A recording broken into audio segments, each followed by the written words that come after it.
ہماری آج کی گفتگو حضرت عثمان غنی رضی اللہ تعالی عنہ کے فضائل اور مناقب کے حوالے سے ہوگی۔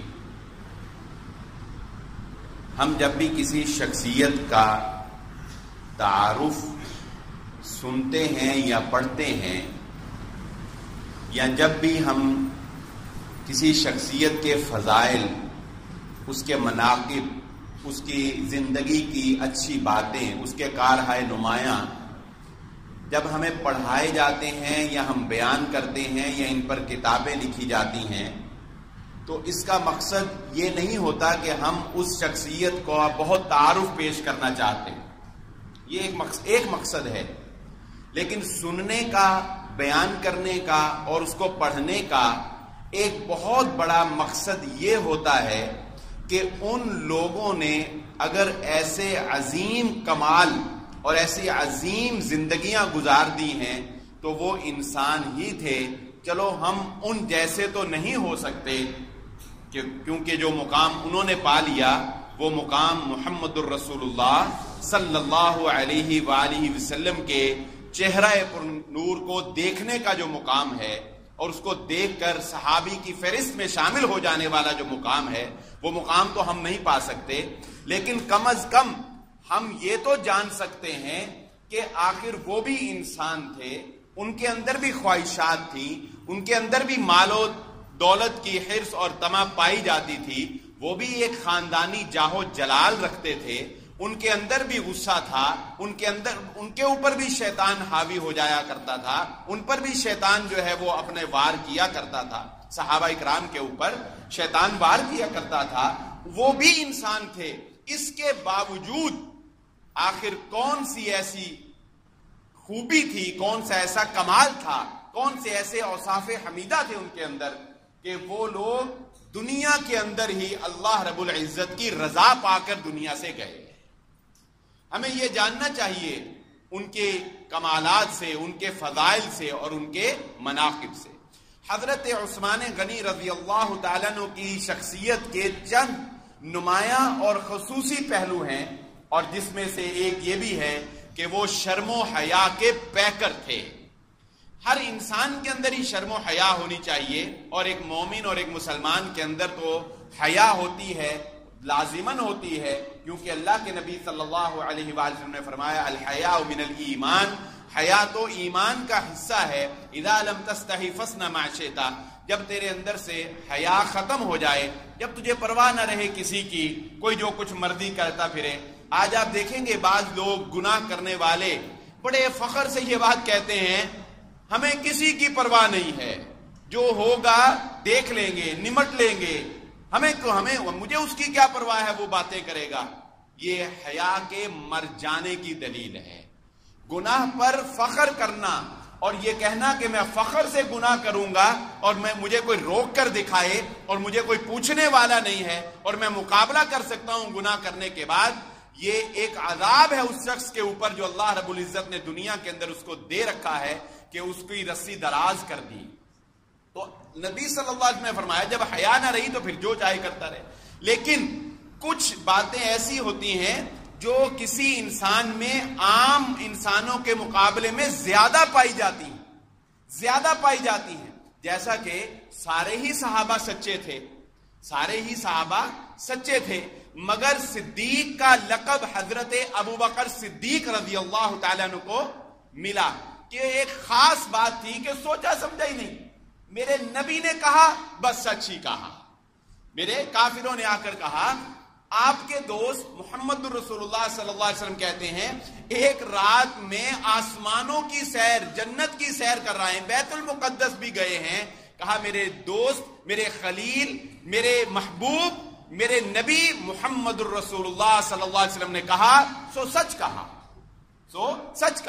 تو اسی طرح حضرت عثمان غنی رضی اللہ تعالیٰ عنہ کے اندر ایک حیا اور شرم جو تھی وہ بہت زیادہ پائی جاتی ہے، جس کی مثال ہمیں اس حدیث میں ملتی ہے کہ اللہ کے نبی صلی اللہ علیہ وآلہ وسلم تشریف فرما ہے، اور آپ کی پنڈلی، آپ جانتے ہیں مرد کا سطر جو ہے یہ گھٹنے تک ہے، گھٹنا اس میں شامل ہے، یہ گھٹنا اور ناف شامل ہے، مرد کا سطر ہے. سطر بمانا کہ کسی مرد کے لیے یہ جائز نہیں کہ وہ دوسرے مرد کے سامنے بھی اس کو ظاہر کرے. لوگ مالشیں وغیرہ کرواتے ہیں نا, یاد رکھیں یہ بات. بعض لوگ اتنی نکر پہن کے مالش کرواتے ہیں, بالکل جائز نہیں. حضرت عبداللہ بن عمر رضی اللہ تعالیٰ عنہ مالش کروایا کرتے تھے. ایک دفعہ ان کی مالش کرتے ہوئے مالشی نے ہاتھ بڑھاتے بڑھاتے اس گھٹنے سے اوپر لے آیا, اسی وقت اٹھا دیا, کہا چلے جاؤ, مجھے تم سے مالش نہیں کروانی. مرد کا سطر یاد رکھ لیجئے کیا ہے, ناف بھی شامل ہے اس میں. ناف سے لے کر گھٹنوں تک یہ ڈھانپے ہونے چاہیے. مرد کے لیے یہ جائز نہیں کہ کسی دوسرے مرد کے سامنے بھی اپنے سطر کو ظاہر کریں. یہ سطر اس کے علاوہ, لیکن اس کا مطلب یہ نہیں ہے کہ آپ اتنا چھپائیں اور باقی کو آپ جیسے مرضی پھریں, نہیں, ایسا نہیں. تو حیا کا معاملہ ہے حضرت عثمان غنی رضی اللہ تعالیٰ عنہ کا کہ نبی صلی اللہ علیہ وسلم بیٹھے تھے ایسے جیسے ہم آج کل کہتے ہیں نا کیجول ڈریس, ریلیکس, تو اس طرح انداز میں. تو آپ کی پنڈلی پر سے کپڑا جو ہے وہ ہٹا تھا. حضرت ابوبکر صدیق رضی اللہ تعالیٰ عنہ تشریف لائے, آپ اسی طرح بیٹھے رہے. حضرت عمر ابن خطاب رضی اللہ تعالیٰ عنہ تشریف لائے, آپ اسی طرح بیٹھے رہے. لیکن جب عثمان غنی رضی اللہ تعالیٰ عنہ تشریف لائے تو آپ ذرا اٹھ کے طریقے کے ساتھ اپنی پنڈلی کو ڈھانپ کے اور ذرا اہتمام کر کے بیٹھ گئے. تو کچھ لوگ نزاکت پسند بھی ہوتے ہیں, اہتمام پسند ہوتے ہیں. یہ حضرت عثمان غنی رضی اللہ تعالیٰ عنہ انہی لوگوں میں سے تھے. جب مجلس برخاست ہو گئی تو حضرت عائشہ صدیقہ رضی اللہ تعالیٰ عنہ نے پوچھا کہ اللہ کے نبی صلی اللہ علیہ وسلم, میں نے یہ فرق دیکھا کہ شیخین جب تشریف لائے تو آپ نے اپنے آپ کو نہیں بدلا, اپنی جو سٹائل تھا بیٹھنے کا اس کو نہیں چینج کیا, لیکن عثمان رضی اللہ تعالیٰ عنہ کے آنے پر آپ نے ایسا کیوں کیا؟ تو نبی صلی اللہ علیہ وآلہ وسلم نے فرمایا کہ میں کیوں نہ اس سے حیا کروں کہ جس سے فرشتے بھی حیا کرتے ہیں.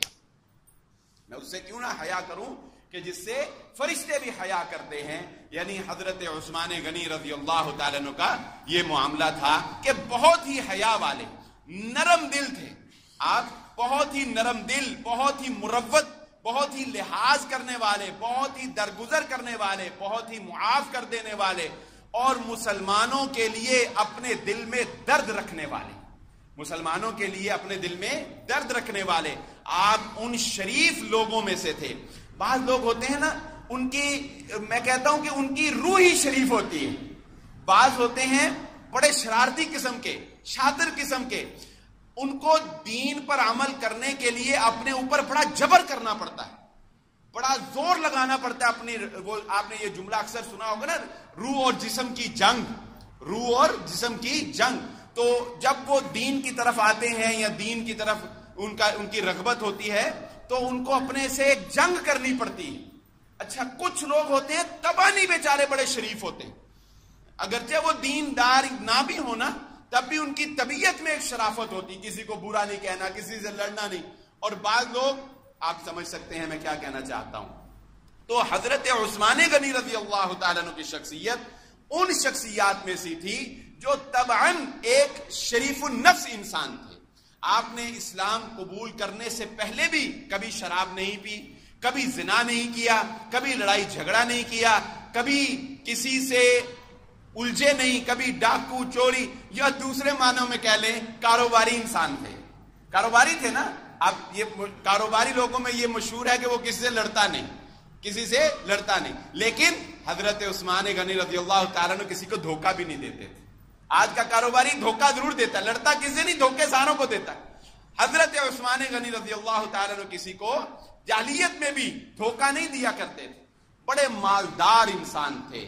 ان کی مالداری کا اندازہ اس بات سے لگایا جا سکتا ہے, مورخین نے لکھا کہ حضرت عثمان غنی رضی اللہ تعالیٰ عنہ کو اللہ تعالیٰ نے اتنا نوازا تھا کہ اگر کسی چراگاہ میں, اس وقت آپ جانتے ہیں نا یہی جانور ہی مال و متاع ہوا کرتا تھا نا, اگر کسی چراگاہ میں حضرت عثمان رضی اللہ تعالیٰ عنہ کے جانوروں کو چرنے کے لیے چھوڑ دیا جاتا تو کسی اور کے جانور چرنے کی گنجائش باقی نہیں رہتی. لیکن ان کی سخاوت کا اندازہ لگائیں. محمد الرسول اللہ صلی اللہ علیہ وآلہ وسلم مدینہ تشریف لے گئے. آپ صلی اللہ علیہ وآلہ وسلم نے دیکھا مدینہ میں ایک ہی کنواں ہے میٹھے پانی کا، وہ ایک یہودی کی ملکیت ہے، مسلمانوں کو پانی پینے میں تکلیف ہوتی ہے۔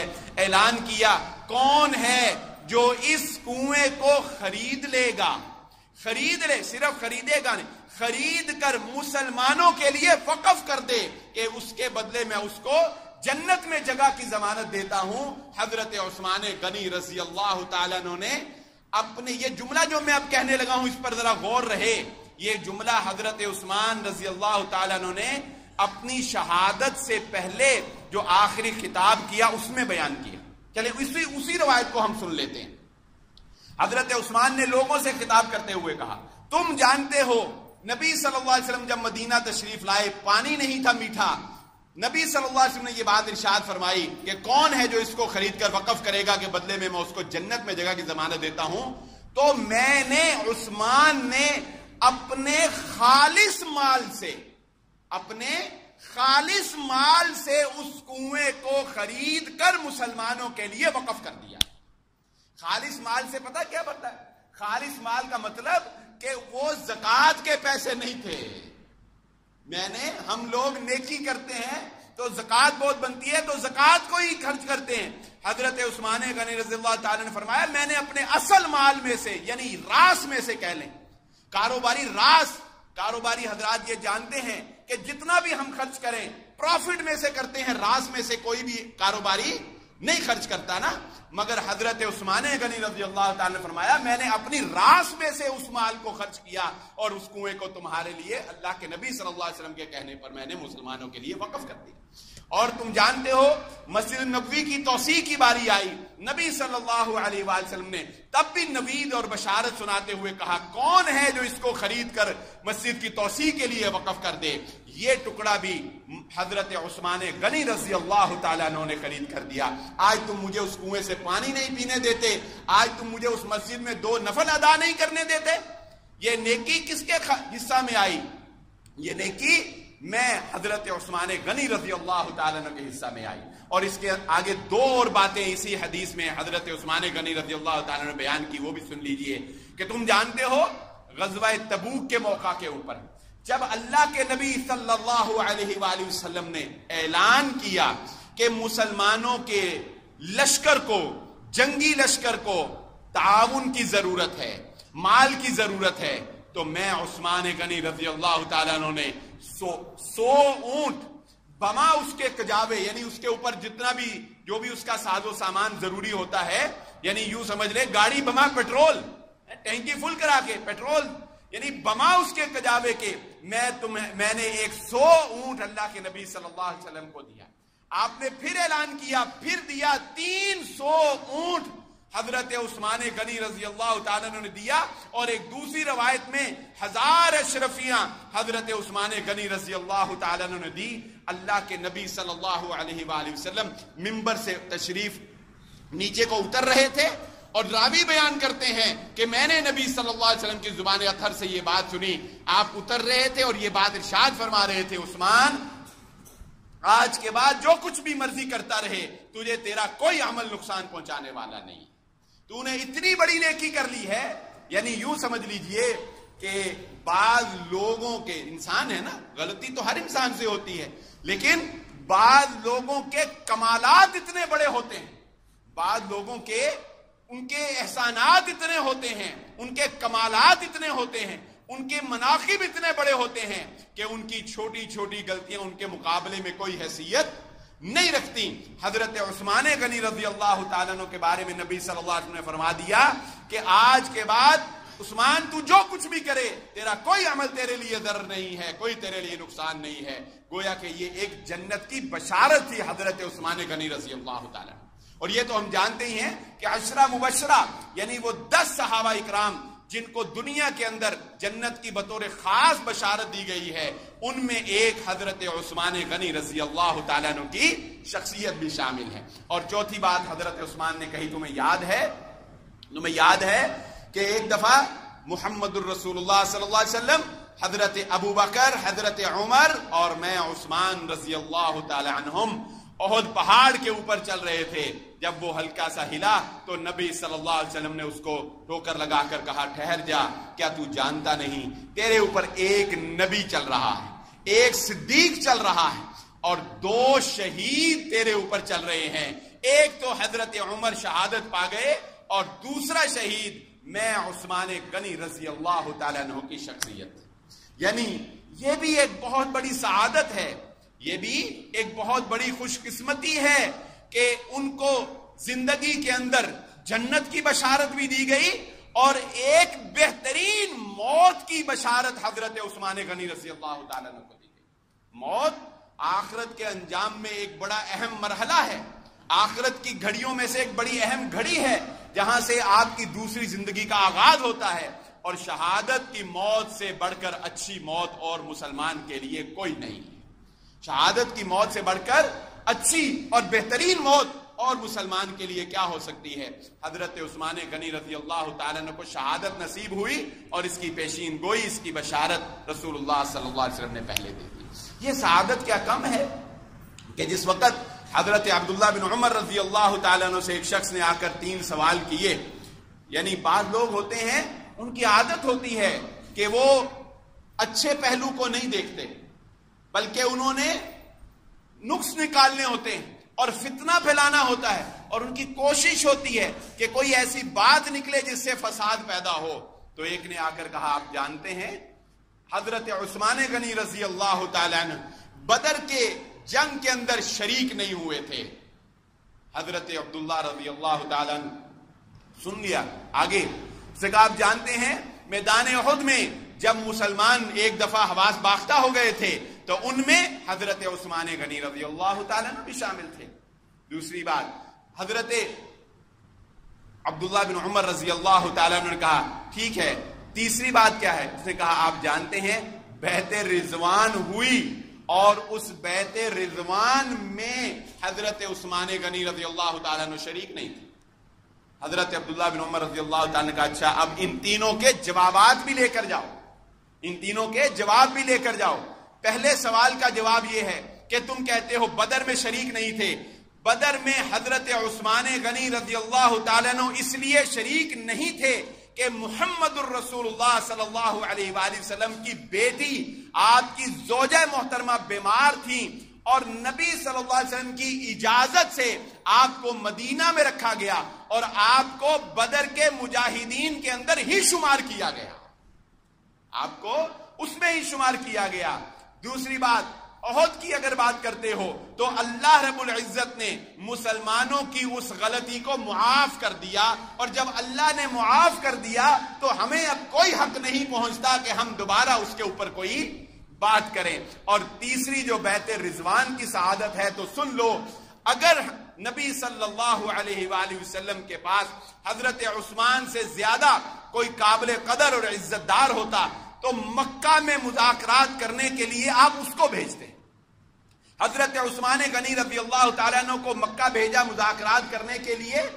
حضرت عثمان غنی رضی اللہ تعالیٰ عنہ کا انتخاب اس بات کی دلیل ہے کہ آپ شرف و مقام کے مالک تھے، اور تم جانتے ہو کہ محمد الرسول اللہ صلی اللہ علیہ وسلم نے جب بیعت رضوان ہوئی ایک عہد کیا، یعنی مسلمانوں نے ایسے ہاتھ رکھ کے، یہ نبی صلی اللہ علیہ وسلم نے ہاتھ رکھا، سب نے ایسے ہاتھ رکھا جیسے ہم وعدہ کرتے ہیں کہ وعدہ کرو، ایسے بیعت ہوئی، وعدہ کیا۔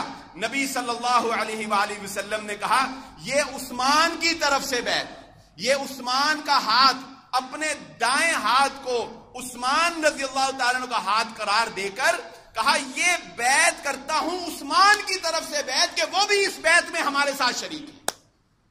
یہ مان کی باتیں ہیں، یہ کیا باتیں ہیں؟ مان کی، مان ہوتا ہے نا، بسا اوقات کسی شخص پر آپ کو اتنا مان ہوتا ہے کہ آپ اس کی طرف سے ہاں کر دیتے ہیں، آپ اس کی طرف سے ہاں کر، پہلے ہوتا ہے بزرگ رشتہ کا رندس، اب نہیں یہ غلطی کرنی ہے آپ، پہلے ہوتا تھا میں تیرا کر رہا ہے، وہ کہتا تھا کر رہا ہے، چلو ٹھیک ہے کر رہا ہے، کیا ہوتا پتا تھا میں کر دینا ہے تے پتر نے مان لینا، ٹھیک ہے، مان ہوتا تھا۔ تو یہ مان تھا محمد الرسول اللہ صلی اللہ علیہ وسلم کا کہ عثمان یہاں ہوتے تو اس بیعت میں وہ لازماً شریک تھے، نہ کی بات ہی نہیں ہے، نہ کا سوال ہی نہیں ہے، نہ کی گنجائش ہی نہیں ہے. سو محمد الرسول اللہ صلی اللہ علیہ وآلہ وسلم نے اپنے ہاتھ سے حضرت عثمان غنی رضی اللہ تعالیٰ عنہ کا ہاتھ قرار دے کر بیعت کی. اور یہ بیعت بھی کس پر تھی جانتے ہیں؟ یہ بیعت بھی کس بات؟ یہ بیعت ہی حضرت عثمان غنی رضی اللہ تعالیٰ عنہ کی فضیلت پر تھی کہ ہم اگر خدا نہ خواستہ مکہ میں آپ مذاکرات کے لیے گئے تھے، خبر کوئی نہیں آئی، تو اگر خدا نہ خواستہ حضرت عثمان غنی رضی اللہ تعالیٰ عنہ کو شہید کر دیا گیا ہوا تو ہم قصاص لے کر رہیں گے، اس بات پر بیعت. حضرت عثمان کا قصاص لے کر رہیں گے، اس بات پر بیعت. اور یہاں سے ایک بہت پیاری بات مورخین نے لکھی، سیرت نگاروں نے لکھی، وہ بھی سن لیجئے کہ جس وقت حضرت عثمان غنی رضی اللہ تعالیٰ عنہ مکہ گئے ہیں مذاکرات کرنے کے لیے، اور آپ جانتے ہیں مسلمان عمرہ کرنے کے لیے آئے تھے نا، مسلمان عمرہ کرنے کے لیے آئے تھے، ان کو روک لیا گیا، پھر مذاکرات ہوئے اور پھر وہ آگے ایک لمبا واقعہ ہے. تو حضرت عثمان غنی رضی اللہ تعالیٰ عنہ کا چونکہ ایک خاندانی ساکھ تھی مکہ کے اندر، تو مکے والوں نے کہا کہ آپ اب آ ہی گئے ہیں اندر مکہ میں بیت اللہ میں، تو ہم آپ کو اجازت دیتے ہیں آپ اپنا عمرہ کر لیں. ہم آپ کو اجازت دیتے ہیں، نیکی کا کام ہے، آپ اپنا عمرہ کر لیں. حضرت عثمان غنی رضی اللہ تعالیٰ نے فرمایا نہیں، جب تک محمد الرسول اللہ صلی اللہ علیہ وآلہ وسلم کی اجازت نہیں ہوگی، جب تک وہ عمرہ نہیں کر لیں گے، عثمان غنی رضی اللہ تعالیٰ عنہ بھی عمرہ نہیں کرے گا. یعنی یہ تابعداری کا عالم ہے، یہ فرما برداری کا عالم ہے، اور یہ مقام و مرتبہ ہے ان عظیم شخصیات کا کہ اب تلک یاد ہے قوموں کو حکایت ان کی، نقش ہے صفائے ہستی پہ صداقت ان کی سچائی اور ان کا بھائی چارہ اور ان کا ایک دوسرے کے لیے درد رکھنا اور ان کی محمد الرسول اللہ صلی اللہ علیہ وآلہ وسلم کے ساتھ تابعداری اور فرما برداری کی یہ عظیم مثالیں ہیں. یہی وجہ ہے حضرت عثمان غنی رضی اللہ تعالیٰ عنہ کا ایک خاص لقب ہے ذوالنورین. ذوالنورین، نورین کا معنی دو نور، یعنی آپ کو دو نور ملے. کیا معنی؟ محمد الرسول اللہ صلی اللہ علیہ وآلہ وسلم نے اپنی ایک بیٹی کی شادی حضرت عثمان غنی رضی اللہ تعالیٰ عنہ سے کی، وہ وفات پا گئی. جیسا کہ ابھی بیان کیا کہ غزوہ بدر میں بھی ان کی طبیعت اس وقت خراب، وہ وفات پا گئی. اللہ کے نبی صلی اللہ علیہ وآلہ وسلم نے اپنی دوسری بیٹی کی شادی بھی حضرت عثمان غنی رضی اللہ تعالیٰ عنہ سے کر دی. آپ کو یہ لقب مل گیا ذوالنورین کا کہ نبی صلی اللہ علیہ وآلہ وسلم کی دو بیٹیاں حضرت عثمان غنی رضی اللہ تعالیٰ عنہ کی شادی میں نکاح میں آئی. اور یہاں تک کافی نہیں، اللہ کے نبی صلی اللہ علیہ وآلہ وسلم نے تو یہ بات بھی ارشاد فرمائی کہ اگر عثمان نے میری آنکھوں کو اتنا ٹھنڈا کیا ہے اور باپ جانتا ہے کہ بیٹی کا دکھ کیا ہوتا ہے اور باپ جانتا ہے کہ بیٹی کا سکھ کیا ہوتا ہے. بیٹی گھر میں سکھ ہو، داماد اچھا ہو تو باپ جانتا ہے کہ زندگی کتنی پرسکون ہوتی ہے. محمد الرسول اللہ صلی اللہ علیہ وسلم نے فرمایا عثمان نے میری نگاہوں کو اتنا ٹھنڈا کیا ہے، میری 40 بیٹیاں بھی ہوتی ہے ایک ایک کر کے عثمان کے ساتھ بیاہ دے. یہ مقام و مرتبہ کس کو حاصل؟ حضرت عثمان غنی رضی اللہ تعالی عنہ کی ذات اقدس کو یہ مقام و مرتبہ حاصل ہے. اس لیے میں یہ بات کہتا ہوں کہ صحابہ اکرام کے معاملے میں ہم بہت گناہگار ہیں. ٹھیک ہے لوگ علمی باتیں کرتے ہیں، ان کا مقام و مرتبہ اپنی جگہ ہوگا، لیکن میں تو یہ بات سمجھتا ہوں کہ اتنے عظیم لوگوں کے بارے میں گفتگو کرتے ہوئے ہمیں بہت محتاط ہونا چاہیے. ہماری زبان سے کوئی ایسی بات نہیں نکلنی چاہیے جو ان کے شایان شان نہ ہو، جس سے ان کی شان میں، ان کے مقام و مرتبے میں کسی کے دل میں کوئی میل آ جائے یا کسی کے دل میں کوئی خدشہ بھی پیدا ہو جائے. ان عظیم لوگوں کے امت کے اوپر احسان ہیں، ان عظیم لوگوں کے ہم تک اسلام پہنچنے میں ان عظیم لوگوں کی خدمات ہیں، ان کے احسانات ہیں ہمارے اوپر، دن رات کی کاوشیں ہیں ان کی. اور جانتے ہیں یہی عثمان جن کے بارے میں میں نے کہا کہ ان کے جانور جس چراگاہ میں چرنے کے لیے چھوڑ دو وہاں کوئی اور جانور نہیں ملتا تھا. جب وفات پائی ہے، جب شہادت ہوئی ہے حضرت عثمان غنی رضی اللہ تعالیٰ عنہ کی، تو ایک اونٹنی تھی صرف حضرت عثمان رضی اللہ تعالیٰ عنہ کے پاس، ایک اونٹنی.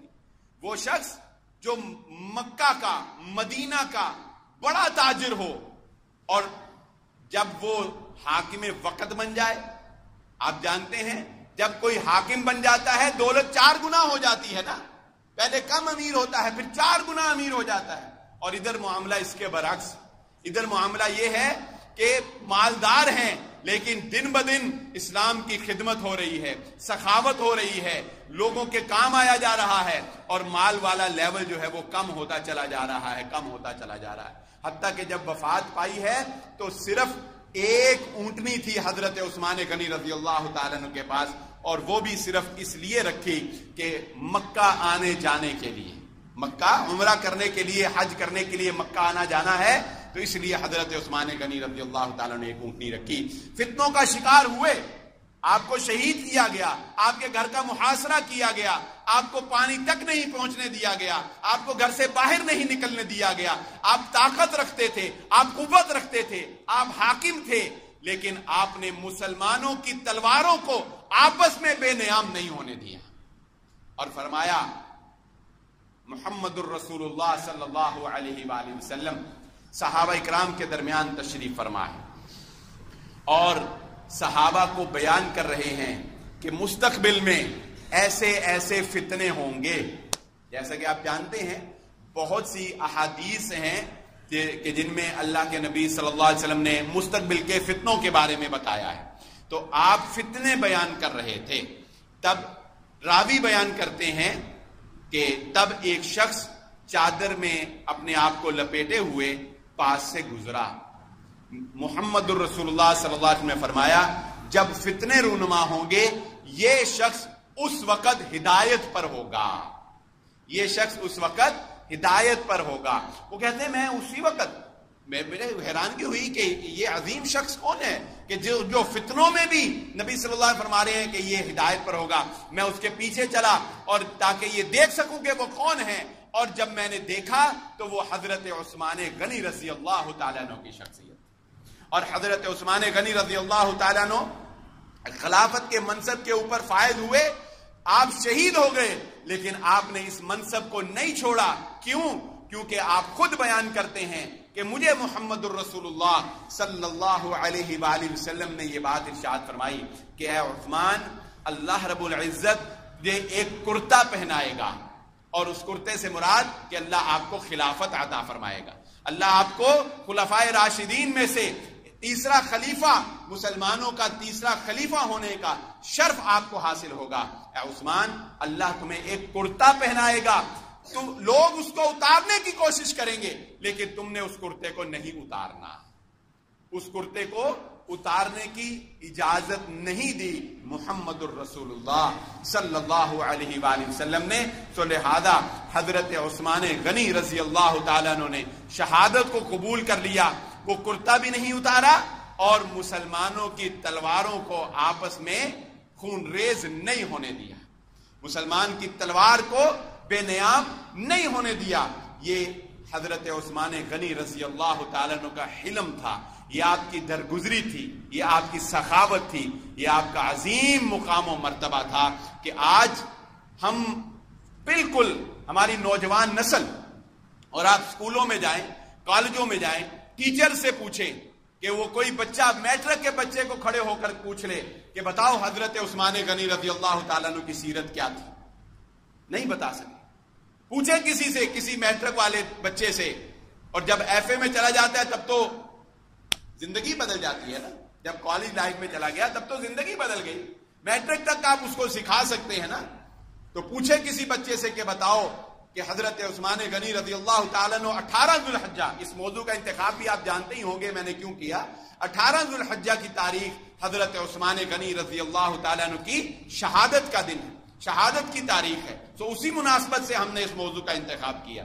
سو میں یہ بات اکثر اوقات آپ احباب کے اور والدین کے گوش گزار کرتا ہوں کہ اپنے بچوں کو ان عظیم لوگوں کے کارہائے نمایاں بتایا کریں، ان کی سیرت یاد کروایا کریں، ان کے مناقب، ان کے فضائل جو جن سے احادیث بھری پڑی ہیں وہ ان کو اپنے بچوں کو بتایا کریں.